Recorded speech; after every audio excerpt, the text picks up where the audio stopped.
Le titre de ce livre, La régénération ou la nouvelle naissance, selon Tite, chapitre 3. La nouvelle naissance ou la régénération, selon Tite, il est écrit par le bien-aimé frère Riemer, le bien-aimé frère André Riemer. Nous sommes présentement au chapitre 2, chapitre 2, petit 2, ce que le lavage opère et comment il opère. Le lavage par l'eau de la parole de Dieu, qui n'a lieu qu'une fois au commencement de la vie nouvelle, fait disparaître les impuretés et péchés que l'homme a accumulés durant sa vie sans Dieu. Comment se passe cette purification? L'expliquer en détail est tout à fait impossible pour nous qui sommes humains. N'oublions pas que nous avons affaire avec l'action insondable de Dieu sur les âmes d'hommes perdus.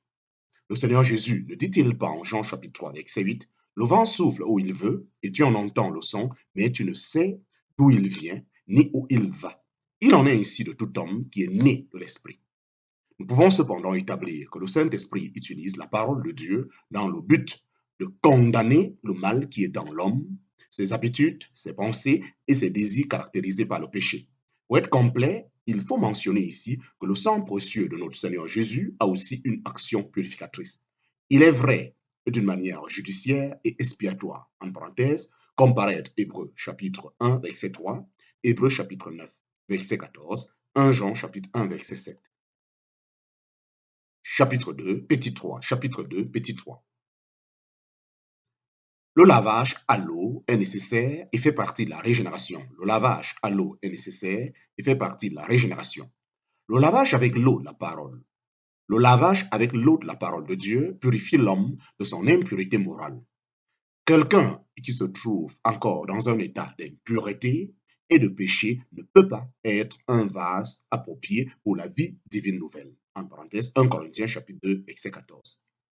C'est pourquoi en Jean chapitre 3, verset 5 et 1 Pierre chapitre 1, verset 22 à 23, mais aussi en 1 Corinthiens chapitre 6, verset 11, l'eau, la purification et le lavage ont une place de premier rang. Dans l'épître à Tite, le lavage, la régénération est mentionné en premier. Le complément de la régénération indique que le lavage appartient à la régénération. Il en fait partie, mais il n'est pas toute la régénération. Le renouvellement de l'Esprit Saint est le point essentiel. Cela correspond au fait que le Seigneur présente à Nicodème la nécessité de ne pas être seulement né d'eau, mais aussi de l'Esprit. Chapitre 2, petit 4. Chapitre 2, petit 4. Le lavage à l'eau n'est pas un simple rituel. Le lavage à l'eau n'est pas un simple rituel. Déjà dans le livre du prophète Ézéchiel, dans l'Ancien Testament, Dieu avait annoncé le retour de son peuple d'Israël et sa purification par l'eau avant que commence le règne de 1000 ans. Ce sont des versets clés qui jettent beaucoup de lumière sur notre sujet. Il est écrit, et je vous prendrai dans les nations, et je vous rassemblerai de tous les pays, et je vous amènerai sur votre terre, et je reprendrai sur vous de l'eau pure, et vous seriez purs. Je vous purifierai de toutes vos impuretés et de toutes vos idoles. En parenthèse, Ézéchiel chapitre 36, versets 24 à 25. Il est clair qu'il ne s'agit pas par là d'un lavage à l'eau rituel comme cela avait lieu lors de la consécration des sacrificateurs, en parenthèse, Exode chapitre 29, verset 4, et dans d'autres cas. L'eau ordinaire n'a aucun effet de purification vis-à-vis des impuretés morales ou des idoles. Cela ressort aussi des versets suivants sur lesquels nous reviendrons. La purification mentionnée par Ézéchiel correspond au lavage à l'eau par la parole du Nouveau Testament, même si la parole de Dieu n'est pas mentionnée. Fin du chapitre 2.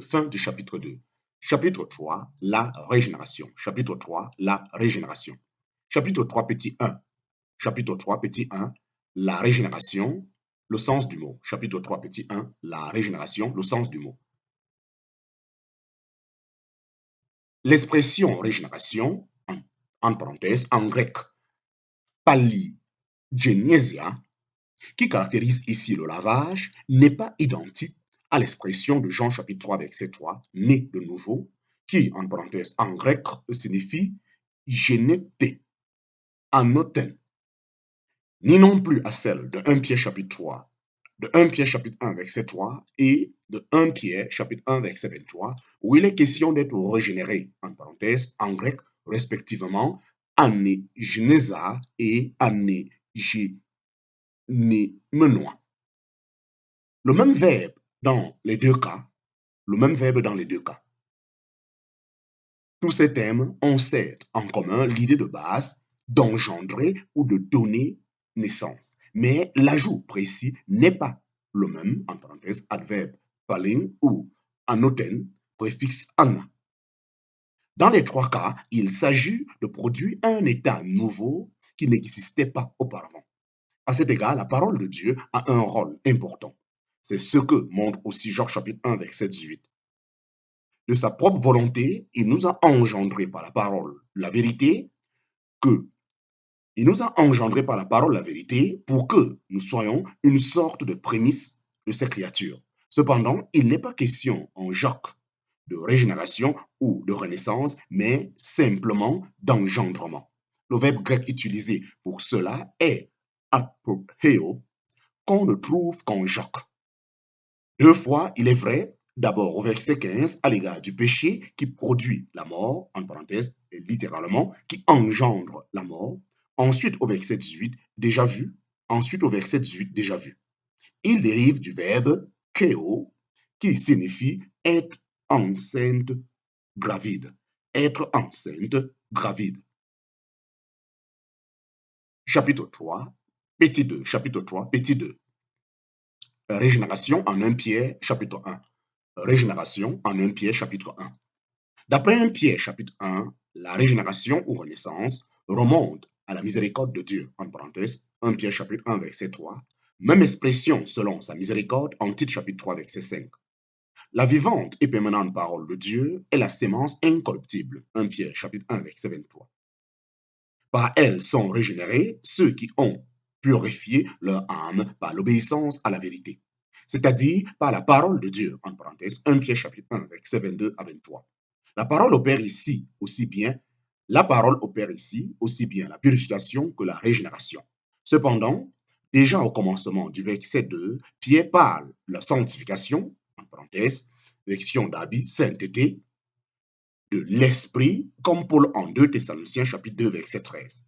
Dans les deux cas, il s'agit de l'activité sanctifiante de l'Esprit Saint qui sépare les hommes pour Dieu.